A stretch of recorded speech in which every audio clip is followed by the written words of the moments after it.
In this video, I built and repopulated the LEGO Apocalypse Brick Bank from Marstoy.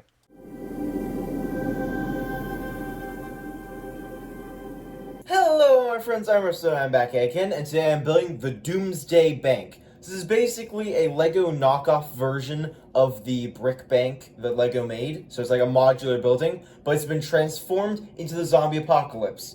It is 2,835 pieces, and in case you don't know what that looks like, it's this. Many bags. Ow. One of them fell on my foot. Let's get into the build laps.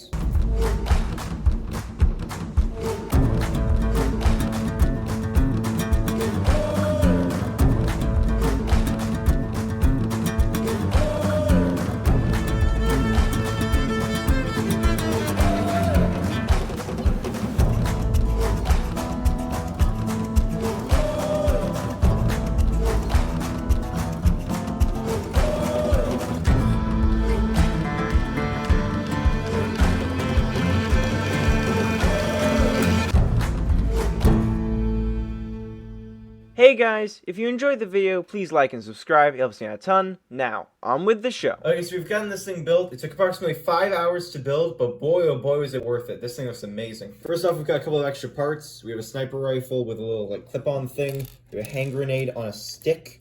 We have a shovel, and we have a scythe. Not sure why these are the extra items. They seem kind of random. I'm also not quite sure where you'd acquire these. And now let's move on to minifigures. First off, we have this guy. Spiky black hair, a pained expression, which is almost hilarious. He's got a gun with a large ammo cartridge. No clue what type of gun it is. And he also appears to have a water canteen. And this guy is in trouble because he has been bit right like in his ribs. So he's probably gonna be a zombie sometime soon. So we have this girl. She's got orange hair, white jeans, I think, a tank top that says Belief, a pink jacket, a machete, and a Glock or some kind of pistol. She also looks very mad. Next up, we have one of the zombies. He looks kind of like a bodybuilder since he has a six-pack. He is bleeding all over the place. His skin is a very sickly shade of green. He has a beard. His teeth appear to be kind of messed up. Red eyes that appear to be kind of bloodshot. His jeans are all ripped. He has like a buzz cut. Next, we have another survivor who appears to be a criminal. He's wearing like a prison jumpsuit with stripes. He has a chicken leg on a stick. No clue where he got that. A sniper rifle, and appears to be very pleased with himself. We have another zombie. She appears to be a nurse. Just like the other zombie, she's bleeding all over the place. Her face has been completely messed up. She's missing a couple teeth. She's got bloodshot red eyes. She has a red ponytail. Next up, we have a dead guy. I'm not quite sure how it's possible to just die in the zombie apocalypse, but this policeman sure seems to have done it. Just stained with dirt. His outfit's completely torn. His skeleton is gray for whatever reason. I'm not quite sure why it's turned that color. But I don't think he's a zombie because he's just a skeleton. He's just dead. He's also clutching a combat knife with whatever life he has left. Next up, we have the second to last of our survivors. He's armed with a Tommy gun, of all things, and a grenade. No clue where these people have found all these weapons. No idea. Wearing jeans, a red hoodie. He appears to be kind of like pleased and angry at the same time. And he has some sandy brown hair. Next up, we have another zombie. This guy is decidedly the most worst for wear of all of them. He only has a few teeth left and is missing an eye. His outfit is torn and bleeding. Same color as the other ones and stringy gray hair. This guy is the last zombie for the set. He's another police officer, only this time he didn't just die. He's been actually zombified. Crazy red eyes, bleeding all over the place. And I don't know what's up with his face. That, like, smirk or smile is really creepy, honestly. I don't know what happened to this guy, but his mouth appears to have been sewn up a little. And finally, we have the last of our survivors, who appears to have come out of some kind of war. He has a hot dog on a stick, a pretty stacked sniper rifle. He has knee pads, not quite sure how much protection those are going to offer. He appears to have, like, some type of grenade and ammo bands strapped to his chest. He has like a bandana on his head and around his neck. He looks very angry and kind of war-torn. Honestly, my bets on survival are for this guy. And now we move on to the main event, the bank itself. We'll start ground floor and cover the whole exterior, and then we'll move on to the interior. So ground level, the streets have been completely tarred up. You know it's been the apocalypse for a while because there's just grass poking through the pavement and a dead bush, of all things, just lying around. There's a clock that appears to have fallen from this lamppost that's just fallen on the floor. Pieces of the wall have just completely crumbled and fallen down. No clue what this is. Half of the pants from this laundromat sign have just fallen on the ground. The window appears to have been just completely chucked out into the street with an entire washing machine thrown with it. Shattered glass all over the place. We move around to the other side. The entire like angel moniker of the bank has fallen from the entryway. On the bank side, all the doors and windows have been completely boarded up except for right here where it appears the zombies have kind of crushed through. I like the variety of the boards, like the colors and the textures, because it just adds a little bit more life. We have this one lone street light attached to the building. No clue why that's there. And we have some cool little intricate designs up along the way, just so it's not a flat wall. And we also have these greenish white glass windows, which are kind of cool. Our laundromat side is kind of plain, mostly because it's so small. The sign with the pants appear to be cracked. And we spin it fully around. The back sides are relatively bare, but they built it like a modular Lego set where they've actually got these circular bits. So if you had another modular Lego set, these could connect together. I would like to see someone get this and then get the actual brick bank from Lego and then just place them together side by side. That'd be really cool. And then we spin around to the last side, and this one is also very plain. Moving up to the second floor in the middle, the bank would have been a very impressive building if the apocalypse hadn't struck. We've got some nice pillars of white and tanny sandy bits. The windows appear to have been filled in with stone, or at least the shutters are down, which is kind of cool. Some of the windows are completely open. Others are shattered. Like this main central shattered window is absolutely amazing. We've got a balcony right here, and I love this balcony. This balcony makes me laugh so hard because, one, there's a solid window back here. There's no way to open this. This isn't a door. So in order to get to the balcony, someone would have to break through the window. And then two, because there's a skylight in this building, directly behind this window is just a sheer drop into the center of the building. Who builds a building like that? A balcony that you can't even get to? What is the point? Spin around to the last side. We've got some more broken windows and like shuttered windows. We also have these arches at the top, which are kind of cool, add a little bit more elegance to the apocalypse, I guess. And then if we move above the laundromat, it's kind of like an apartment. The window appears to be rolled up while all the glass is shattered. And we've got another window on this side with something inside. I don't even know. And then if we move our way up to the roof, the apartment's roof kind of looks almost like English. It's got like a little fence on the top and then a pulley, not quite sure why, to like, I don't know, pull up a piano and shove it through the window, something like that. I don't know. You can also swivel left and right, which is kind of cool. Never mind, no it can't. It was nice red and black details, and I think it connects, like ties together with the apartment quite nicely. Spin around to the bank side, we have a nice like rim of stone. It's all shattered and meshed up in no particular pattern, which is quite nice. Really shows off the apocalypse part. We've got the brick bank logo, which has also been just kind of shattered. At the very, very top, we have a large skylight with many glass panes missing. You could probably fall down through there. If you were to fall directly through here, you would fall all the way to the floor. And last but not least for the roof, we've got a nice area back here. We have a ladder leading up to the bank roof. We have a fire, which for whatever reason is red. I don't know what chemicals they dumped in it. We have a bottle of alcohol probably and a can of beans or soda or something like that. These people are sitting on cinder blocks of all things. Don't quite know why. There's a chimney all the way up here, and I'll talk a little bit more about that later because there's a little secret detail about it. There's some wood strewn all over the place. It would be nice if they had like SOS spelled out.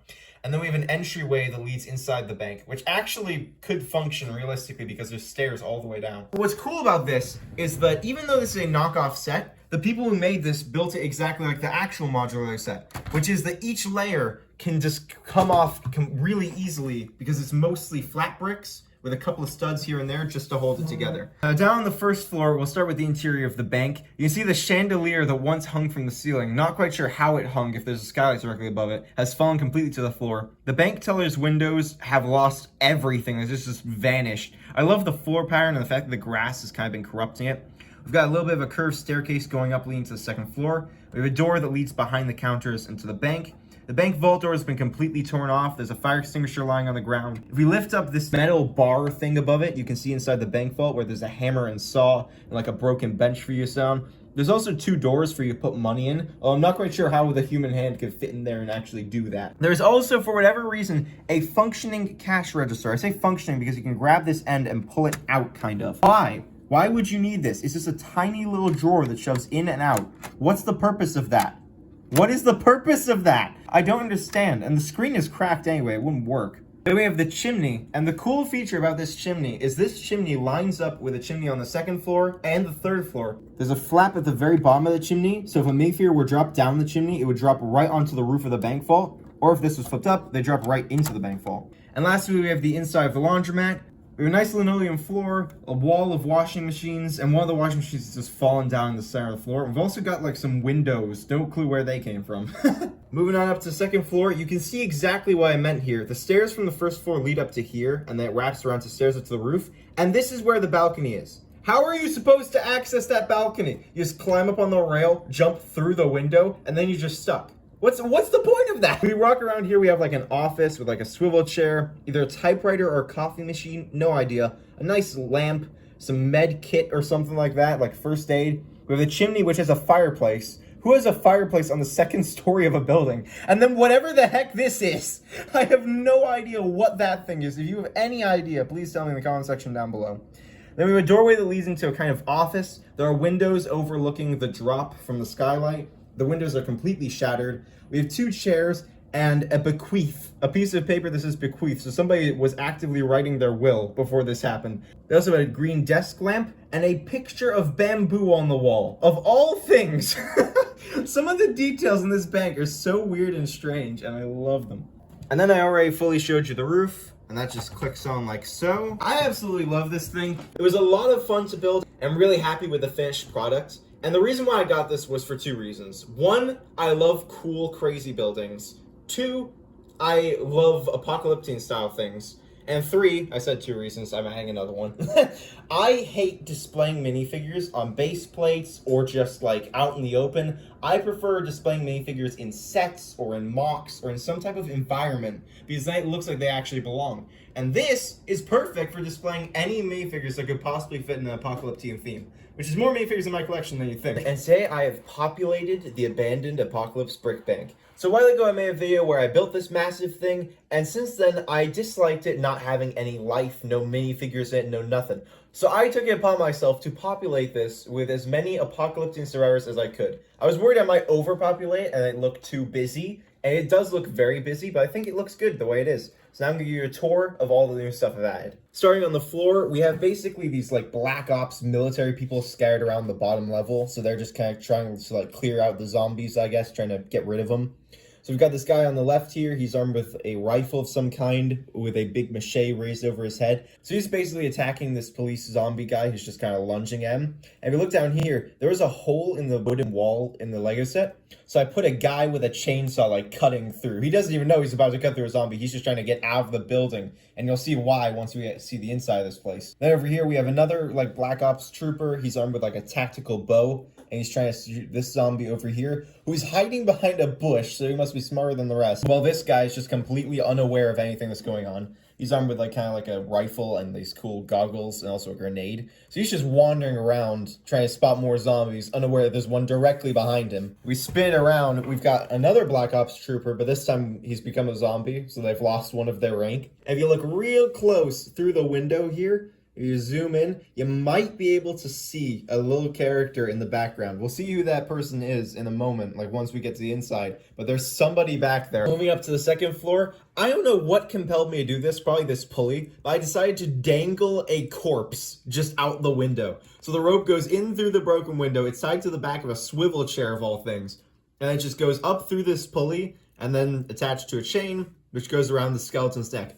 I don't know what this guy was hanging for. I don't know why he's here. I just thought I should dangle somebody from this pulley because having a pulley without rope just looked weird. And after adding it, I was like, yeah, that's great because it just looks so... It looks so apocalyptic to just have a skeleton dangling by a noose made of chains. Spin around to the other side, we've got a lot more action over this balcony area. I do have a complaint about this balcony that I said in the first video, which is there's no way to actually access this balcony from the indoors. So how these people got here, I don't know. But I just thought I'd put some people here. Down here, there's a big hole where this angel statue fell out the door. And we've got Mayfigure right here with like Ash from the Evil Dead chainsaw hand and then like a high-tech almost grenade launcher or something.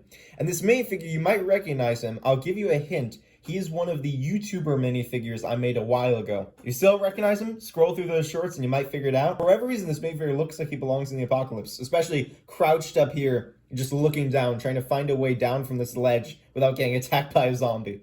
We move a little higher, we've got this guy just dangling, screaming from the balcony. How he ended up here, I have no idea, but he's just dangling, like flailing his legs around for his life, hoping not to land on top of a zombie or something. I did not make him intentionally look like Ron Weasley, but he does kind of, which is kind of funny. And then directly above him on the balcony, we have this almost like Assassin's Creed looking guy.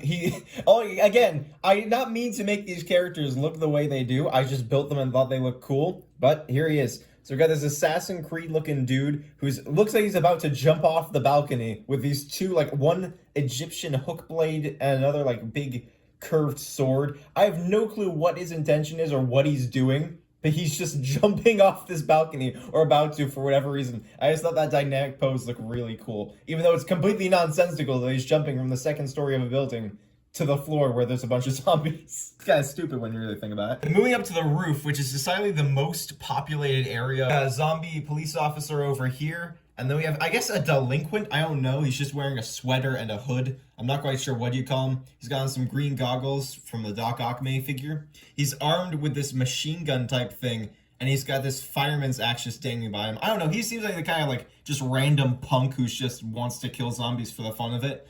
Like life's a video game or something like that. So he's charging at the zombie trying to shoot him. Then we have the grifter who's either drunk or just injured or something. So or asleep for all things. So he's just dangling here with a grenade in his hand, knife raised, just kind of like confused. But I love like the relaxed pose. And then we've also got an empty bottle right next to him. To spin around, we have this priest or somebody. Again, I didn't really come up with roles for who these people are. I just thought they look like they belonged in the apocalypse, and I built them and then just put them in here. So I didn't really think up roles or backstories or names for any of these characters. He's got this big, crazy, like, curved, pointy knife and a hatchet. And he's basically ending the life of zombie Captain America. Like, in the most formal ceremony possible. He's just holding him down with a knife and he's about to, like, cut his head off with a hatchet or something. We have another YouTuber minifigure, which you might recognize from a previous video. He's supposed to be Wilbur Soot from the Dream SMP. This minifigure looks like he was made for the apocalypse, like the burn mark. So because he's completely insane, he's just standing on top of this piano winch with 2 sticks of dynamite. I don't know what he's trying to do. I have no clue, but he just looks so cool standing up here. We spin it around. We have a very lively scene back here. We've got 2 random guys, one like almost desperado type guy drinking. He's got a gun like strapped to his side. This ball looks like it's gonna fall off. We've got like a stockade of bottles because I don't know why, that just feels like something someone would stock up on in the apocalypse. There's a bunch of alcohol. This guy's like, he sees the zombie, so he swings his ball upward and it broke on the wall, so it's just like smashed. He also has like a flamethrower or some type of gun at his side. I also love like just a variety of characters I've put in here. So we've got like this cowboy, and then we just got like an office worker or somebody. The zombie bodybuilders are climbing up the chimney, and the Red Hood is just behind him, right about to shoot him. The zombie just pops up and then immediately gets shot in the back of the head. I think that's a really funny concept. And of course, as he's a Red Hood, he's not only armed with a pistol, he has an AK-47 strapped to his back. We've also got a little briefcase lying on the ground with 2 pistols in there. And then we have Batman with a sniper rifle back here.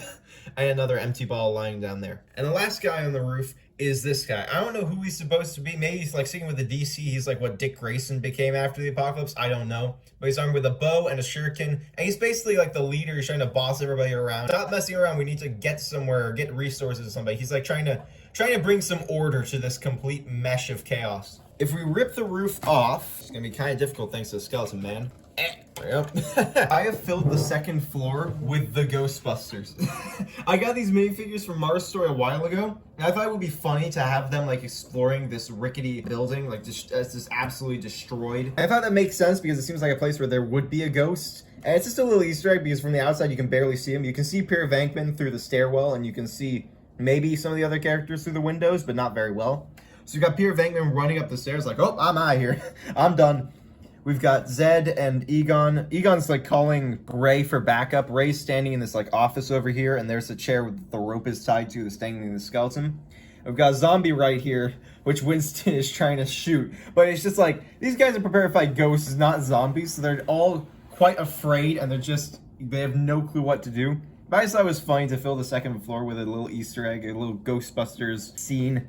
I thought that was kind of funny. And on the first floor, we have another crazy diorama type thing. So I got a bunch of minifigures from Marstoy of Chainsaw Man minifigures. And again, a wrecked building just seemed like a place to put them. It seemed like a great location. And they're kind of visible from the outside, but just barely, like looking through the cracks and holes. So I thought it was perfect. We've got Chainsaw Man himself jumping off the stairway, trying to attack Katana Man. We have the Gun Devil over here pointing his gun at Power, who's also lunging for the Chainsaw Devil. So this is a big, like, Chainsaw Man fight scene going on over here.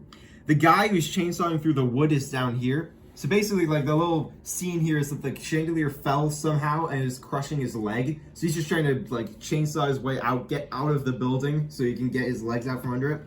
They've got this lady with a crossbow who's also trying to shoot Chainsaw Man. I don't know if these two even know what's going on here with all these random people with weapons sticking out of them, but they just don't want to die.